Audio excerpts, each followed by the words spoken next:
Logic, the basis of all thought and learning. Without it, there will be no reasoning, rationality, or any type of education. In fact, without the ability to use logic, on which thought is based, there would be no difference between man and animal. So, we can see that logic is important, and the way logic is used is to form arguments. An argument is statements, called premises, linked using logic that are used to lead to a conclusion or to support that conclusion. The first type I just mentioned, that are used to lead to a conclusion, are called deductive arguments. They give conclusions that are unavoidable if the premises are true. A simple example: all people need to breathe to live. I am a person. I need to breathe to live. This argument is obviously sound since all the premises are true and they are all linked logically. The latter example I gave, arguments that are used to support a conclusion, are called inductive arguments. These arguments have premises that strongly support the conclusion but don't prove it definitively. For example, most people can read. I am a person. I can probably read. Notice how this doesn't lead to a definitive conclusion, but rather makes the conclusion highly probable. Most arguments used in this series will be deductive arguments. Now, the second part of the basics of logic is types of reasoning. There are two types of reasoning: a priori and a posteriori, or a priori and a posteriori in Latin. These terms may sound weird for now, but once explained they are simple to understand. The first, a priori, is reasoning from cause to effect. Well, that's the standard definition. That's a bit more complicated. I'll explain in simple terms now. Take this as an example. Squares have four sides. The definition of a square is a shape with four equal sides and four right angles.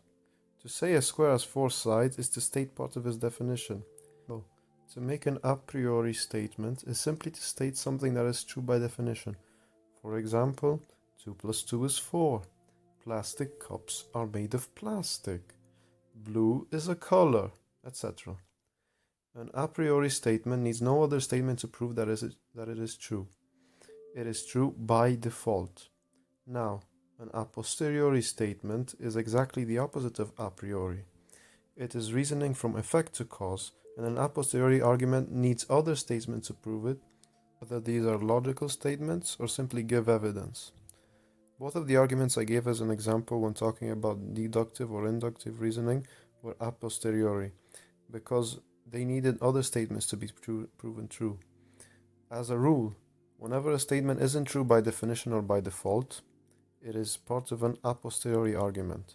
Even so, many people like to make a posteriori claims and leave it at that, even with no argument or proof or evidence whatsoever, and for whatever reason people are sometimes swayed. Let me say it right now. Just because everyone says so, it does not mean the statement is true unless it is a priori. The statement needs to be proven. This is the same for everyone, whether regular Joes, politicians, or even scholars. Nobody should be taken at their word without giving reason for their a posteriori claims.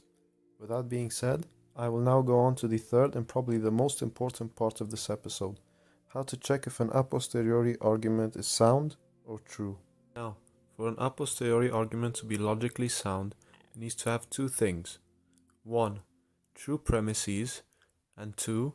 A conclusion or sometimes other premises that logically follow. However, before checking if a premise is true based on those standards, you need to check two other things. A. Words should be defined correctly, or the definition should be agreed upon. For example, darkness can be defined as something, when it is actually a lack of something, namely light.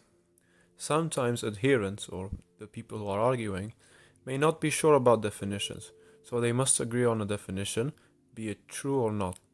In order to clarify what someone means by a certain word in a conversation, ask, "What do you mean?" What do you mean by that? This question is from a book called Tactics by Greg Kokel, and is a great beginner's guide for anyone interested in doing apologetics or just understanding logic better in general. B. Context. The point of view from which the person is proposing the premise. If the statement contradicts the point of view from which it is being presented, then the argument fails. For example, a flat earther claiming the earth is round. Their point of view may also be preventing them from seeing alternate and sometimes better fitting explanations. If you notice this, ask, "Have you ever considered?" and then give an alternate explanation. This is also taken from Tactics. Now that we have covered that, we may move on to showing how a premise can be found to be true. Number 1. It is self-evident.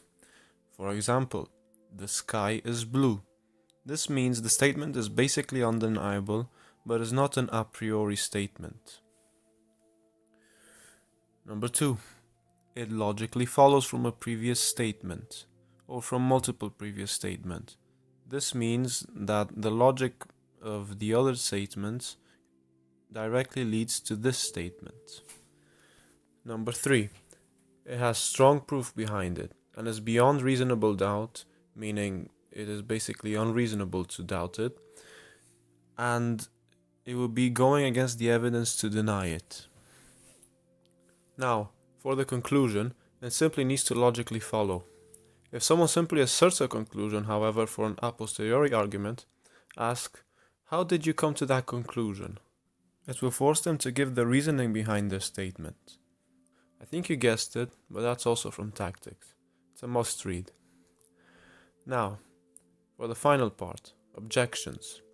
Every argument is going to have objections, but how do we know if they are valid? Well, I have cooked up a criteria for that as well. Number 1. Relevance. If the objection is not relevant to the point being made, it is invalid, whether it is a good objection in general or not. For example, when an argument is made for why chocolate is bad for your health, and somebody objects with, "But I like chocolate," this objection is irrelevant as it does not address the argument's conclusion or premises, which are chocolate's impact on your health.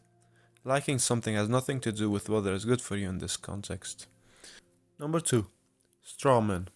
Has the objector truly understood your point? A strawman fallacy or objection is committed when a person misrepresents your point based either on a misunderstanding of it or a purposeful misrepresentation after having understood it, either to escape having to accept your point or to portray your point as less than it is to an audience. Number 3. Context. Same as with the illogical argument, if the person makes an objection that contradicts the view he's presenting the objection from, it fails. Number 4. Reductio ad absurdum. This fancy Latin phrase simply means reduction to absurdity. If the objection passes the 3 criteria above, take it and apply it in argument form. If it leads to an absurdity, a logical contradiction, or any inconsistency, it fails. For example, saying nothing exists is not logically contradictory, but it does lead to an absurdity, because first, it clearly contradicts reality, and second, you need to exist in order to make that statement. So, the statement is false. A valid objection almost always addresses an error in one or more of the criteria for a sound argument, the ones we just discussed earlier, like correct definitions, context, true premises, and logical conclusions. Now that we have provided all the criteria, we will test a simple example of an argument with a true conclusion against this. It will start all over the place, not meaning any of the criteria, but we will correct it. Here's the argument. Number 1. All houses are made of brick. Number 2. I have a house. Number 3. Therefore, my house is made of stone. 4. Bricks are good. 5. Therefore, my house is good. Now, let us test this argument against the criteria. Number 1. Correct definitions. Do we have any faulty definitions in the argument? Firstly, let's look at premise 4. Bricks are good. What is the definition of good in this premise? Good can be used to talk about many things, like the quality of food, a person's character, the quality of a book, etc.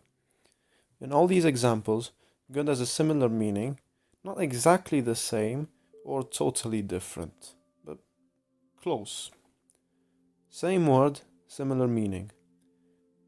This is to use a word analogically. To give an example of two sentences that use good analogically, for example, this food is really good, and he always gives to charity, he's a good man.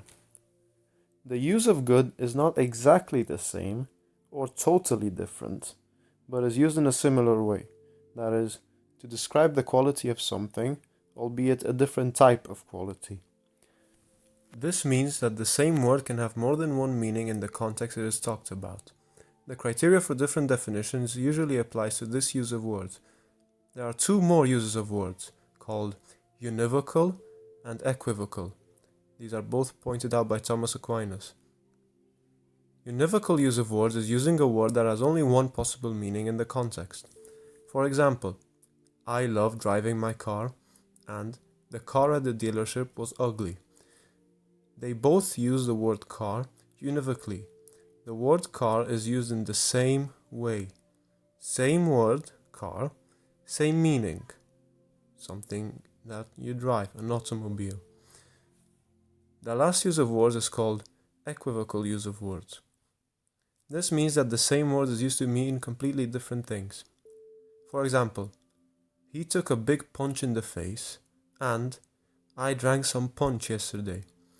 They both use the word punch equivocally. Same word, punch, totally different meaning. So, back to the word good in premise 4. What could it be describing? In this context, the best definition would be it describing the quality of bricks as a building material. In that sense, they are good. Now, the argument will look like this. The rest of the premises don't violate this criterion, so we will move on to the next. Context. Context. This criterion can be violated by premise 4 again. If the person making the argument does not believe bricks are good building materials, for example, then the premise is false, because it contradicts his own view. The person first has to believe that bricks are good building materials in order for his argument to be sound. Note that whether this is true or false is another discussion. We'll discuss this next. If the person makes a claim he believes is false, while the argument may still be true, the argument becomes invalid when proposed from that person's point of view. Of course, this is just a wild example, but the point remains. Now, with that out of the way, on to the next criterion. Are the premises true? Since this argument is a posteriori, the premises need to be proven true. As we said before, this can be done in three ways. Number 1, it is self-evident. Number 2, it logically follows. Number 3, it is supported by evidence beyond a reasonable doubt. Let's look at premise 1. Is it true that all houses are made of brick? No, this is obviously false, since we can easily show houses made of other things. However, there is a way to fix it. We can say that all houses in my neighborhood are made of brick. This is not self-evident, but it can be shown to be true by the undeniable evidence of showing you every house in my neighborhood and seeing that each one is made of brick. Okay, so when we change it to all houses in my neighborhood are made of brick, the premise becomes true. Also note that by I have a house, I mean that it is in my neighborhood, not somewhere else. What about premise 3? Is it true that since all houses are made of brick, in my neighborhood, my house is made of stone? Obviously not. It doesn't logically follow. The correct statement would be, my house is made of brick. Now, let's look at premise 4 again. Is it true that bricks are good building materials? It's not self-evident, nor does it logically follow. So, evidence must be given. A good building material is one that is durable and resistant to natural phenomena. For example, wind, rain, etc. If we define good building material that way, brick is a good building material. So, premise 4 is true. Now for the last part, the conclusion. The conclusion is, therefore, my house is good. Does this conclusion logically follow from the premises? Again, this depends on how you define good. It's obviously not good in the same exact sense as a brick, since a house is not a building material. However, it does have a very similar meaning. A good house is a house that is durable and resistant to natural phenomena. Sound familiar? If every brick of a house is durable and resistant, then the house is as well, logically. Now, someone might object by saying that it's not actually true, and giving the example that if every one of these bricks weighs 1 kilogram, that doesn't mean the whole house weighs 1 kilogram. However, this depends greatly on the context. If every brick is red, for example, that does mean the whole house is red. You may have noticed that in the objection, numbers are brought up, or quantitative data. However, in both my examples, I use qualitative data, describing non-numerical attributes. For example, color, smell, durability, etc. This objection only works against quantitative data. This is obvious when looking at the two statements. This will be very important later on in the series. So, the conclusion my house is good logically follows. And, finally, the argument is sound. This is what it looks like now. Premise 1.